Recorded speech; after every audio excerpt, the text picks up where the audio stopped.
కళాకారులందరికీ పాదాభివందనం.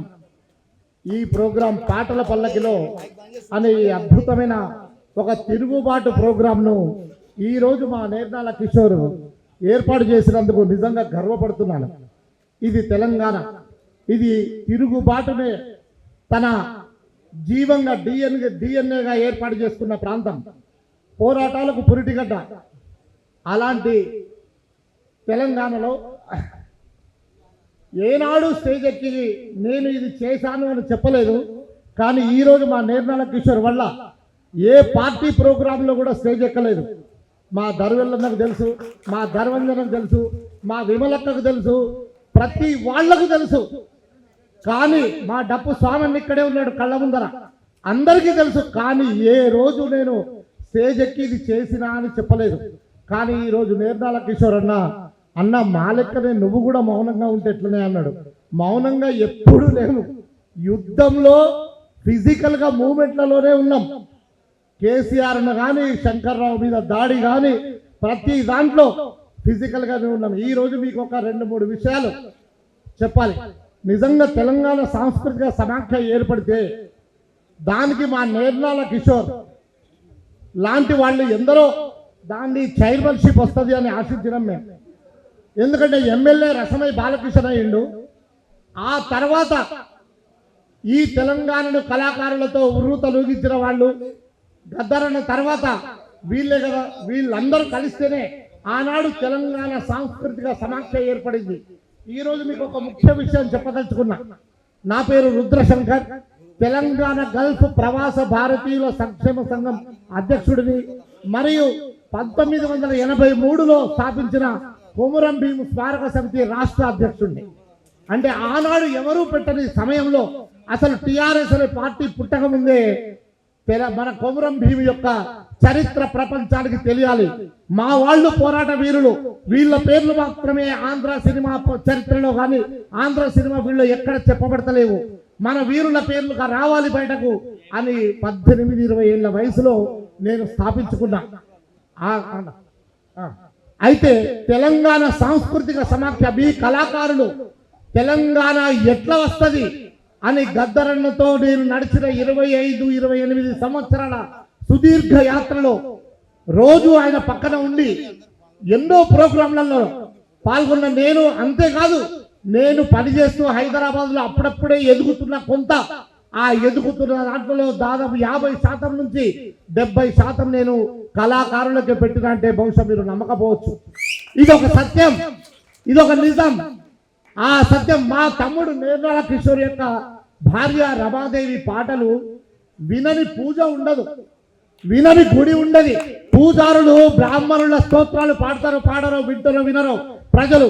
కానీ మా చెల్లెలు రమాదేవి ఎక్కడుందో కానీ ఆ చెల్లెల్ని దగ్గర నుంచి చూద్దామని చెల్లెమ్మ, ఆ బ్రాహ్మణ వేదాలు చదివిన బ్రాహ్మణోత్తములు కూడా ఇన్ని కథలు చెప్తారు. కానీ మా చెల్లెలాగా గొంతు, మా చెల్లెలాగా ఏ దేవుడి గుడిలో ఆంధ్ర వెళ్ళండి, తెలంగాణ వెళ్ళండి, బాంబే వెళ్ళండి, ఎక్కడ చూసినా నా చెల్లెదే వినబడుతుంది. ఏది మరి వీళ్ళకు విలువ అని ఈ 10 సంవత్సరాలు బాధపడ్డ వాళ్ళలో నేను ఒక్కరిని. తమ్ముడు నేర్నాల కిషోర్ యొక్క ప్రతి మాటను వింటున్నా. తెలంగాణ సాంస్కృతిక సమాఖ్యను ఒకరోజు ఏర్పాటు చేయడం జరిగింది. మీకు తెలియని ఒక విషయం చెప్తున్నా, ఎప్పుడు ఎవరికి చెప్పలే. నా ఇంట్లో గద్దరన్న, నేను, గూడాంజయ్య కేవలం ముగ్గురమే కలిసి తెలంగాణ రావాలంటే, తెలంగాణ సాయుధ పోరాటం కంటే బలమైన తెలంగాణ కళాకారుల బిడ్డల గొంతు ఆ పాట ద్వారానే ఒక తిరుగుబాటును సృష్టించగలుగుతారు. ఈ దొరలు, ఈ దయ్యాలు ఎన్ని చెప్పినా ఎవడు వినడు.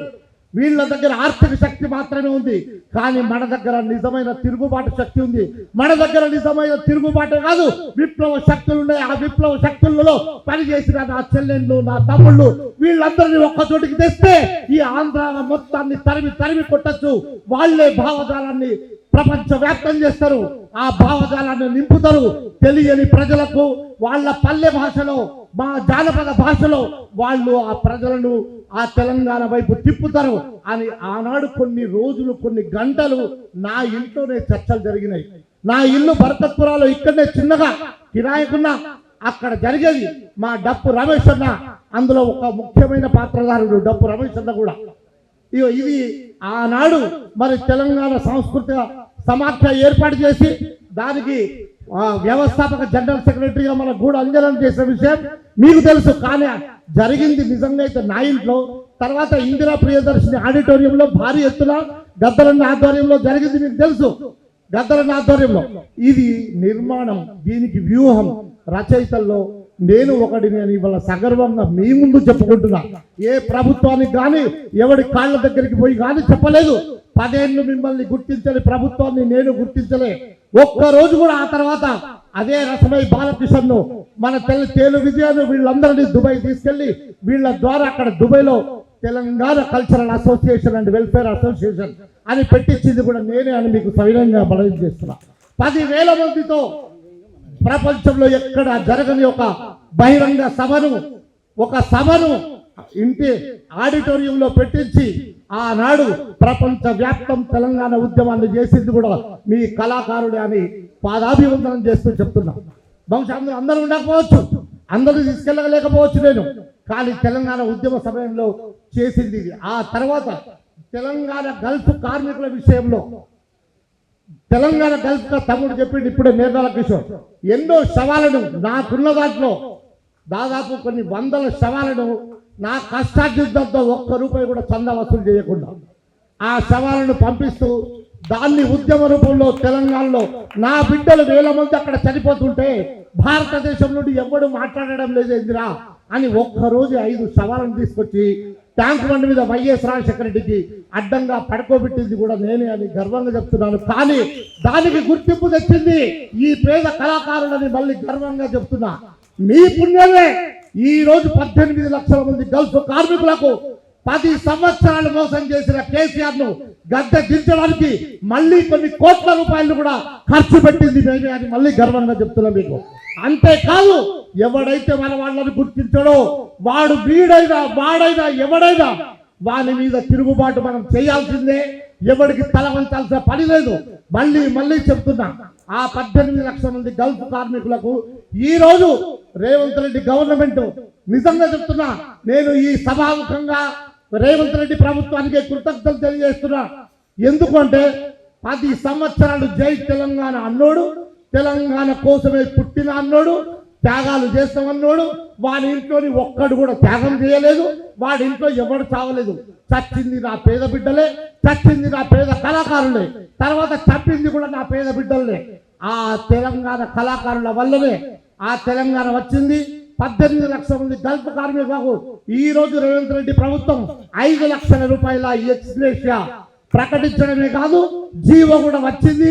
మొన్న 17 మందికి 5 లక్షల రూపాయలు చొప్పున ఇవ్వడం కూడా జరిగింది.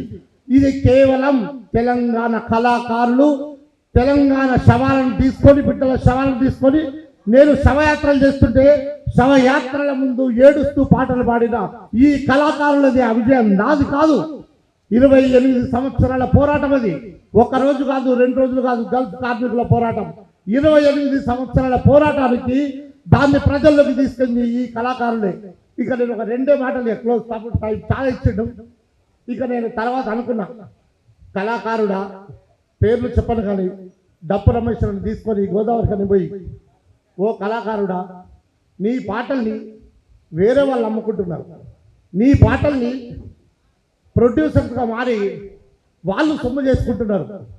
నేను 100 మందికి అన్నం పెట్టలేను, కానీ నువ్వు ఒక్కడివి నీ పాటను నువ్వే ప్రొడ్యూస్ చేసి నువ్వే అమ్ముకో, నువ్వు ఒక ప్రొడ్యూసర్ అవుతావు, నువ్వే ఒక షాప్లో ఉన్నర్ అవుతావని డప్పు రమేశ్వరుని తీసుకెళ్ళి ఒక 50,000 రూపాయలతోటి ఒక చిన్న video and audio musical Telangana పాటల షాప్ కూడా నేనే పెట్టించినాను. ఇది నా జీవితంలో ఒక మరపురాని రోజు. నేను మనసులో అనుకున్నా, ఇట్లా ఒక్కరికి కాదు మీ అందరి దీవెనల వల్ల చాలా మందికి చేసిన ఆ పేర్లు చెప్పుకుంటే ఉపయోగం లేదు. దయచేసి మీ అందరి ఆశీర్వాదంతో బస్ దీవించండి. పని చేస్తూనే ఉంటా, ఎదుగుతూనే ఉంటా, చేతులైనప్పుడు సహాయం చేస్తూనే ఉంటా. జై తెలంగాణ, జై తెలంగాణ కళాకారుల ఐక్యత, పోరాటమే మన ఊపిరి. రాజ్యంలో ఎవడున్నా ఎవడు తప్పు చేసినా వారిని ఎదిరించడానికి ఎప్పటికీ గొంతు కలుపుతూనే ఉంటాం. అదే జై తెలంగాణ.